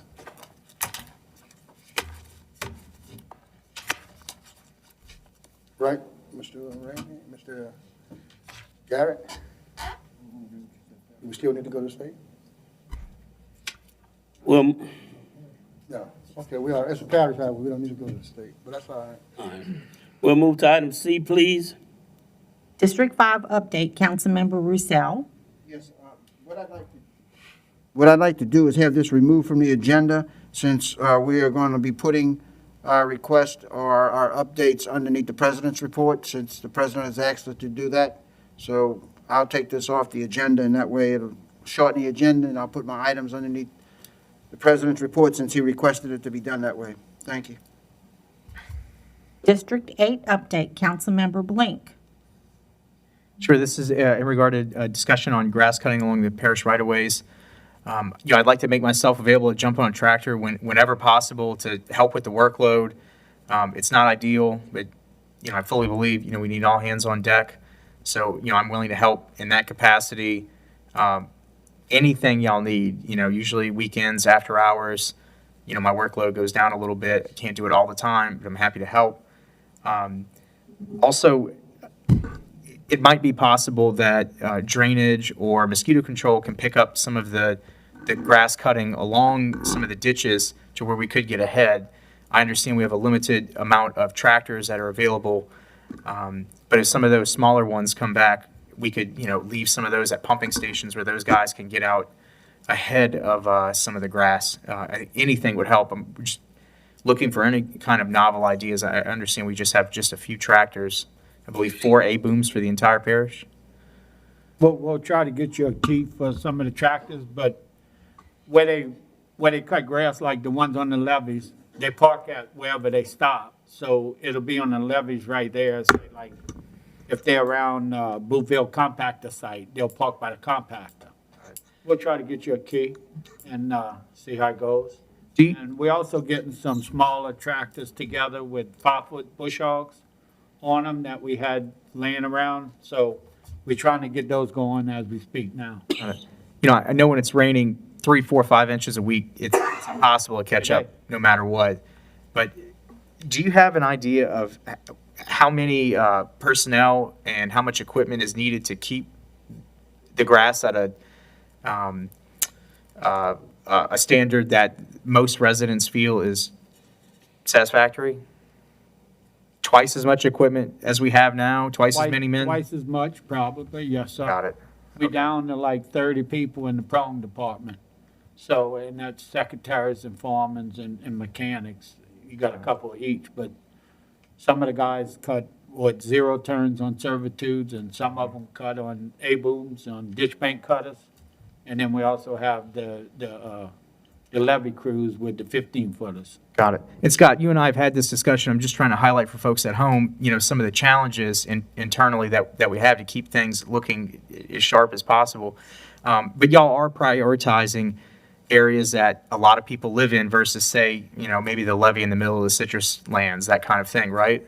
Well, we do routes, and, it's hard when you break off the route and go somewhere else and then come back and then continue from the route.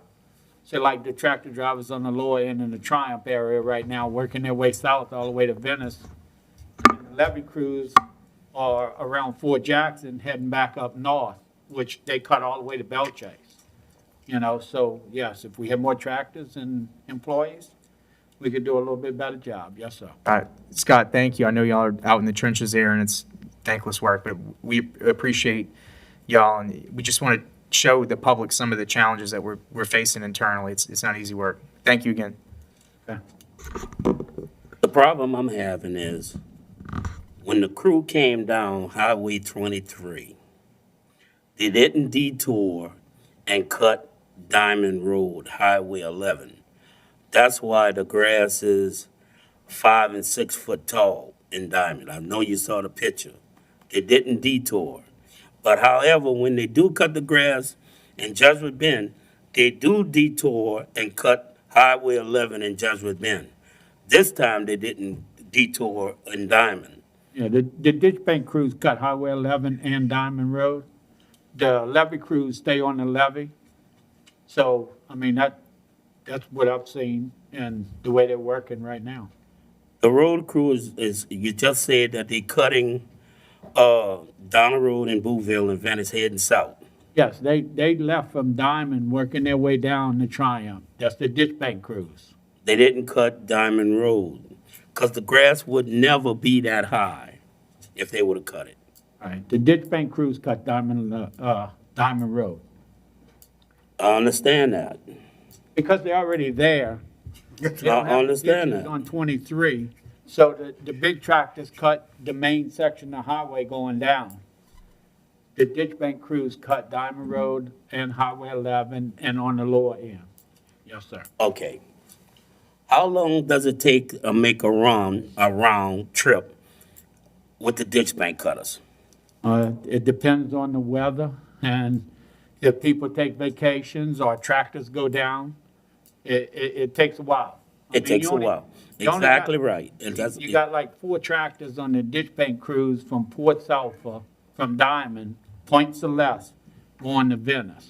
Exactly right. Right. That's what I'm saying. So no matter if it's ditch bank or the levee or the road crew, whenever they come through Diamond, whenever they're around Diamond, they have to cut Diamond Road. Right. We already killed a 10-foot alligator and a 12-foot alligator. Y'all saw the pictures that I had on email. I know y'all saw it. The previous administration, they stood on Amos Cormier because he didn't cut the grass on the southern end. Mr. Lapine said he was going to get the job done. He was going to sign the contract with the state, and he will have the grass cut. Well, I'm telling you now, the grass is not cut. And the only reason why I'm saying this is because people are on me. They're on me, they're on everybody else. Mr. Konovich, there's alligators making nests on the levee. But what I'm saying is and that's on the left. But what I'm saying, anytime any crew pass through Diamond, they're gonna have to cut the grass. Yes, sir. Thank you, Mr. Russell. Thank you. And I appreciate everything what you and the administration does, but I mean, I have to get that clear because now it's a safety issue. Because a lot of people in Diamond, they walk that road. And in the picture I took, I was scared to take the picture. I told them, hurry up and snap the picture because I was scared. You know, it's just bad right now. Yes, it is. Thank you. And then if we need to buy some new equipment, because I know they need equipment, because every time I turn around, I see Jordy and Carl hauling a piece of tractor, hauling a tractor up and down on the low ball. Yes, sir, that's true. A piece of tractor. Okay. You know, I know you need better equipment. I know that. And the problem is that we taking equipment from down here and have to bring it all the way to Baton Rouge to get the tractor fixed because the people who we bought the tractors from can't fix the tractor. We trying all our sources to get the tractors fixed. I think you need some new tractors myself.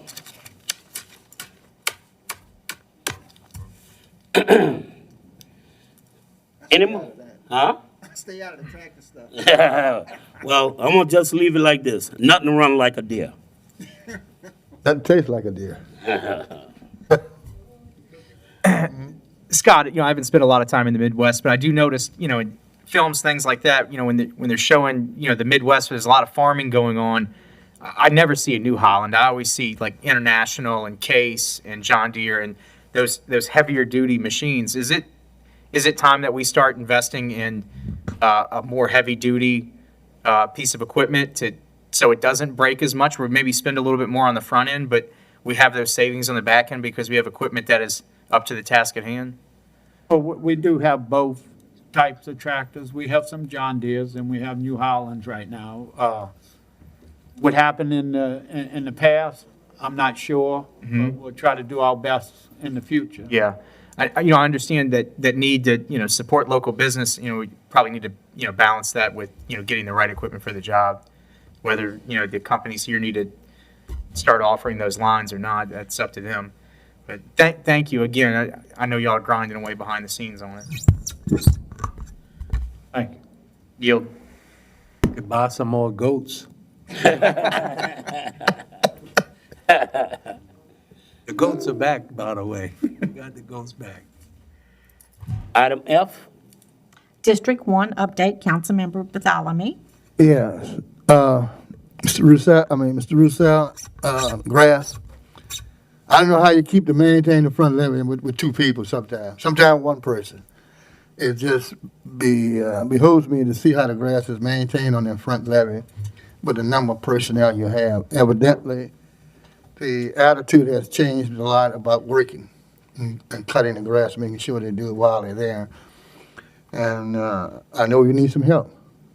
You need some help because the back levees on the northern end and on the back sometime on the low end, it's in bad shape. But I know we just don't have the personnel and the equipment, so I know you can't do much without that. So I would ask that you get up and do a report or something, especially to me, maybe all the parish-wide, of what is really needed in each district to maintain status quo as far as the grass cutting is concerned. Because, it's just hard and it looks terrible sometimes. But it's not by your fault, it's just that you don't have personnel to do it. Right. So I really appreciate those guys that are there that's working hard, especially on the East Bank. I don't know too much about the West Bank because I don't see them fellas. They got too much levee, too much grass back there. You can't see them. But that they are really working, and I noticed that. So I want to thank you for that. Also, Mr. Richard Bierce, whenever you got a problem, you don't have enough time, you just don't have, you need something to do, come on East Bank. Hi. And I have a tractor, I'll let you use it, the 5-footer. We can work on it sometime, get you some experience and get into the bigger tractors. The other thing, as Reverend Edwards stated, the water pressure been dropping lately, not only in Phoenix, but on the Dearborn area and in Palmer Hatch at night, not during the day, but sometime at night and in the mornings, early in the mornings. Because sometimes it'd be real low. I don't know if it's because of the prison taking on water or not. I really don't know. but it happens at least twice a week. It's different days, not all the same time, but it's mostly at night that we don't have that much of pressure. I'll address it with the water operator. Yeah, because I don't know what's going on. I'll get But it. it is a problem. Also, I'm still very concerned about the water line from Phoenix to White Ditch, that asbestos situation. Okay, I read articles where it's been used satisfactorily sufficiently as a water supply item, but it does have a tendency to erode. With the grain of sand passing through the pipeline can erupt some of the asbestos out of that line, and it winds up in the drinking water. And over a period of time, the consumption of it could cause damage, cancerous items to certain people who's very immune to that. Rather than not having any impact, it can have an impact. And that's why they don't use it anymore. That's why they stopped using it. They go into plastic. I don't know if plastic may be the same thing as that. I don't know. But I guess every line we have some negative impact on health. But being asbestos itself is very detrimental to people, to the health of people. And I think whenever we get a grant to remove that, I would ask that we do parish-wide, put grants out there, see what there are grants available to eradicate or remove those asbestos water lines, because we have them on both sides of the river. The other thing is the Highway 15. I don't know who handles that, but we need to think about repairing that lower end Highway 15. Mr. Scott Roussel has been working at it, and he worked on it. It's halfway decent, but we still have problems extending the highway. It need to be overlaid. It need to be replaced. That's no ifs and ands about it. So that needs to be done. Also, I would like, someone in the administration to look at, we passed the ordinance to take care of the lanes, some lanes that are in real deplorable condition. And anybody who handles that, what director does, I would like for you to come on the East Bank and look at some lanes and see how terrible it is, how bad they are. Because I don't think the ambulance and fire truck can go down those lanes. And one of the lanes are next door to a property that we lease for recreation in Bohemia, Point LaHash, south of Point LaHash, anyway. And the driveway is terrible. They got ruts, not holes. They got wells down there. I call it semi-wells.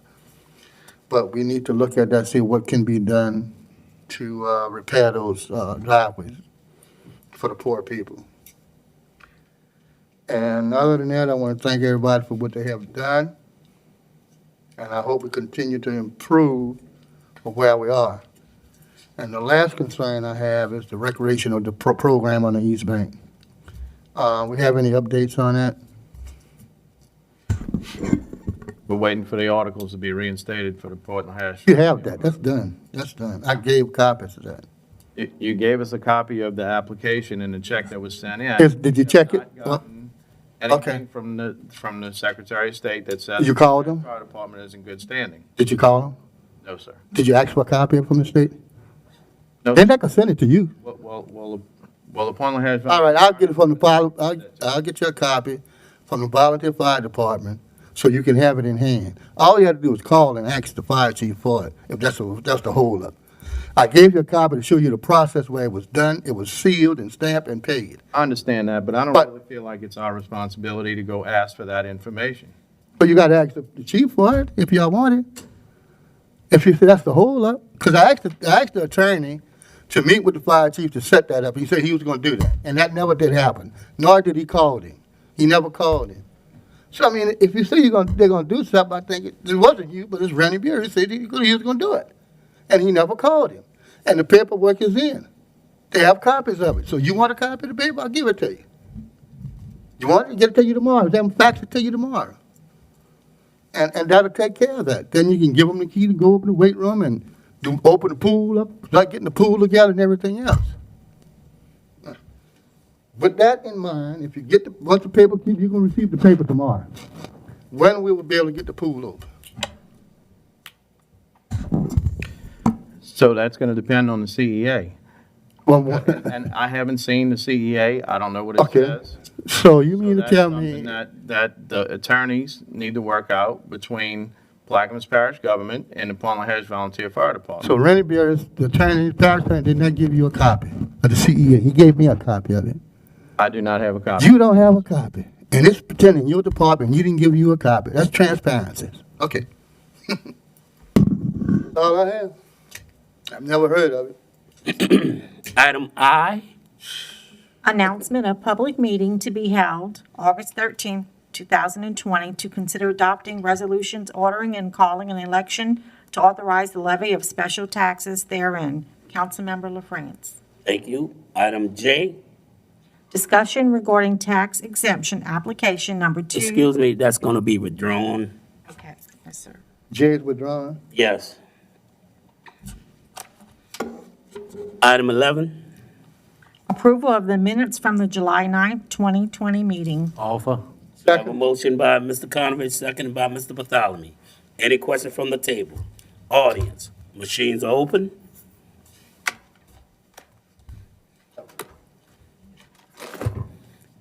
And the measure passes 5-0. I move to adjourn, Mr. Chairman. We have a motion to adjourn by Mr. Russo, seconded by Mr. Bartholomew. Before we take a vote, I would like to thank everyone for the cooperation, teamwork. That's what it's all about. Machines are open. Price. Whole lot of folks. Thank you. The measure passes 5-0. We will have adjournment at 7:17. Thank y'all. I have a good.